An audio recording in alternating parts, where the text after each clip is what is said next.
Hello readers, a short chapter today. In the previous chapter, Edward Tulane was picked up by a little boy and thrown off of a boat. We're reading today's chapter, chapter 6, which has just a picture of Edward's straw boater hat floating off into space. How does a China rabbit die? Can a China rabbit drown? Is my hat still on my head? These were the questions that Edward asked himself as he went sailing out over the blue sea. The sun was high in the sky, and from what seemed to be a very long way away, Edward heard Abilene call his name. "Edward!" she shouted. "Come back!" Come back? Of all the ridiculous things to shout, thought Edward. Still not a very nice guy, is he? As he tumbled ears over tail through the air, he managed to catch one last glimpse of Abilene.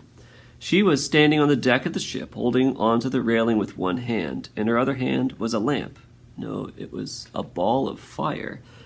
No, Edward realized it was his gold pocket watch that Abilene held in her hand. She was holding it up high, and it was reflecting the light of the sun. My pocket watch, he thought. I need that. And then Abilene disappeared from view, and the rabbit hit the water with such a tremendous force that his hat blew off his head.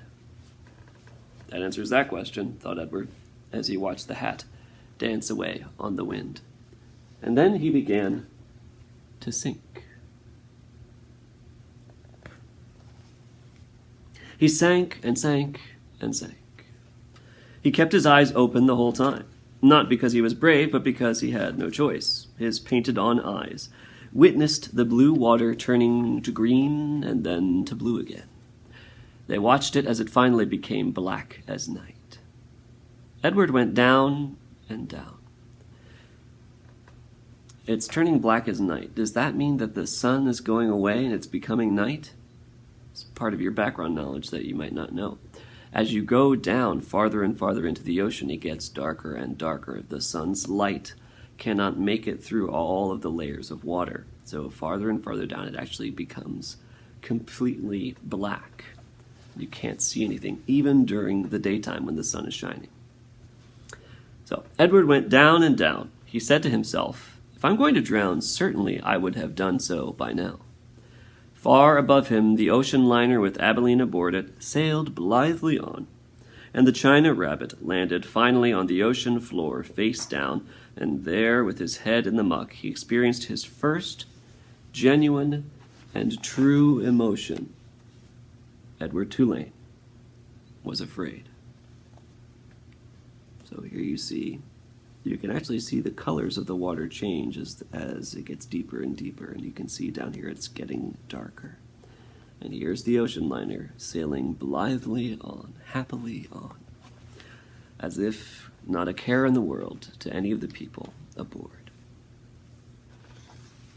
So that's where we'll leave Edward this time. He's stuck on the ocean floor, afraid. His first genuine emotion. I feel like that makes sense to me as a reader. Like, so far, mostly Edward has seemed pretty distant. He doesn't seem to care about the people around him in the world, and the only, feelings we've heard him express are, annoyance or irritation at being chewed on by a dog, or being called the wrong name by a maid, or being hugged by someone who loves him. Right? He doesn't seem to feel anything strongly besides just kind of I'm me and I have my thing going. So I'm excited to see what this is going to do for him. I hope that feeling his first emotions is going to take him somewhere interesting. And certainly we have a long way to go if he's going to take a miraculous journey. So see you on the other side, readers.